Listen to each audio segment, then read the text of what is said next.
Tube Tamil வணக்கம்.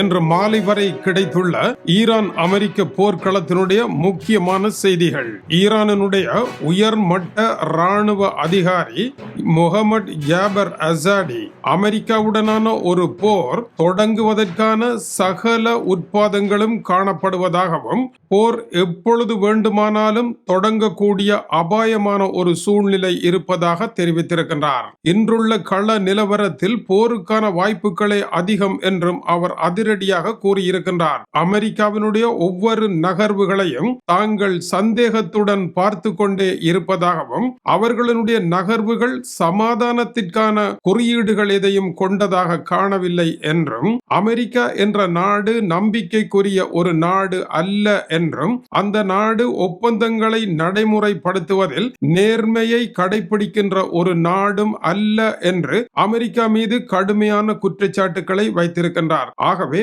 ஒப்பந்தம் மூலமாக ஒரு தீர்வை காண முடியாது. ஈரானுடைய தீர்வு திட்டத்தை டொனால்ட் ட்ரம்ப் தூக்கி வீசியதன் பின்னதாக ஏற்பட்டிருக்கின்ற நிலை இதுவாகும். அமெரிக்கா தன்னுடைய வாக்குறுதிகளை காப்பாற்றுவது இல்லை, ஆனால் பேச்சுவார்த்தை போன்றவற்றை ஏற்படுத்தி ஆயில் விலையில் தளம்பலற்ற நிலை ஒன்றை உருவாக்குவதும் நெருக்கடிகளில் இருந்து தங்களுடைய நாட்டை மீட்டுக் கொள்வதற்கான முயற்சிகளுக்குமாகவே பேச்சுவார்த்தைகளை பாவிக்கின்றார்களே அல்லாமல் அதில் உண்மையான பேச்சுவார்த்தை என்பதற்கான விசுவாசத்தை அவர்களிடம் காண முடியவில்லை என்று அவர் தெரிவிக்கின்றார்.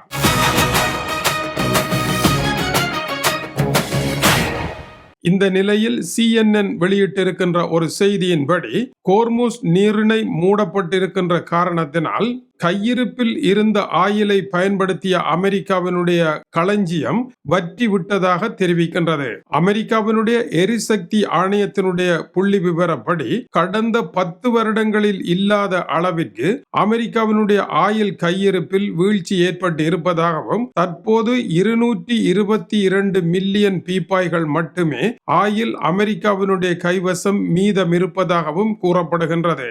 இதுவரை நாளும் சந்தையில் ஏற்பட்டிருக்கின்ற பற்றாக்குறையை ஈடு செய்வதற்கு அமெரிக்கா கையிருப்பில் இருந்த ஆயிலை வெளிவிட்டுக் கொண்டிருந்தது. அதேவேளை அதை நிரவல் செய்வதற்கான வேலைகளை நடத்த முடியவில்லை. இப்போது நிலைமை மோசமடைந்து செல்லுகின்றது. வருகின்ற ஜூன் மாதம் வரை கோர்முஸ் நீரிணை மூடி இருக்குமாக இருந்தால் அமெரிக்கா மட்டுமல்ல உலக நாடுகள் அனைத்துமே எரிபொருளுக்கு மூச்சு திணற வேண்டிய அபாயமான நிலை வரும் என்றும் அது குறிப்பிடுகின்றது. ஆனால் தெஹ்ரான் அமெரிக்க படைகள் விலகும் வரை விட்டுக் கொடுப்பதற்கான வாய்ப்புகள் இல்லை. இதற்கு உதாரணமாக தெஹ்ரானினுடைய வாலியாசர் வீதி வழியிலே போடப்பட்டிருக்கின்ற டொனால்ட் ட்ரம்பினுடைய ஒரு பாரிய புகைப்படம் ஈரான் என்ன நிலையில் இருக்கின்றது என்பதை காட்டுகின்றது. அவனுடைய வாயின் மீது கொரோனாவிற்கு கட்டப்பட்ட முகக்கவசம் போல கோர்முஸ் நீரிணை கட்டப்பட்டிருக்கின்றது. அந்த கோர்முஸ் நீரிணையால் டொனால்ட் ட்ரம்பினுடைய வாயை அடைத்திருக்கின்றது ஈரான் என்பது இந்த கட் அவுட் தருகின்ற செய்தியாகும். மேலும் ஈரானினுடைய பொருளாதார பிரச்சனைக்கு ஈரான் காரணம் அல்ல, அமெரிக்கா தான் காரணம் என்று ஈரானிய மக்களுக்கு எடுத்துரைப்பதற்காக இத்தகைய முயற்சியில் ஈரான் ஈடுபட்டிருக்கின்றது. ஆகவே குற்றவாளிகள் தாங்கள் அல்ல என்று அவர்கள் குறிப்பிடுவதன் மூலமாக அமெரிக்காவிற்கு எதிராக மக்களை திரட்டுகின்ற வேலையையும் இது போன்ற விளம்பரங்களின் மூலமாக அவர்கள் ஏற்படுத்தி வருவதாகவும் அந்த செய்தி தெரிவிக்கின்றது.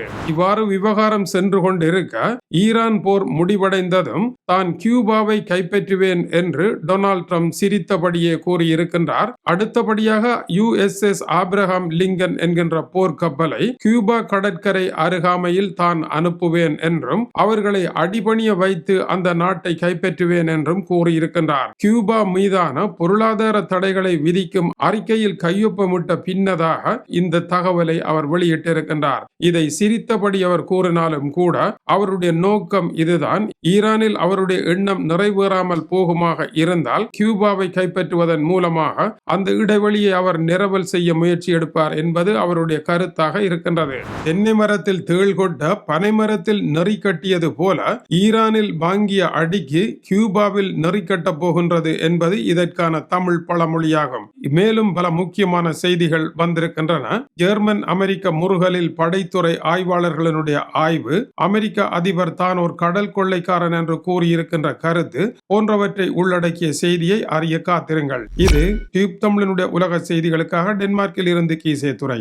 வணக்கம் உறவுகளே.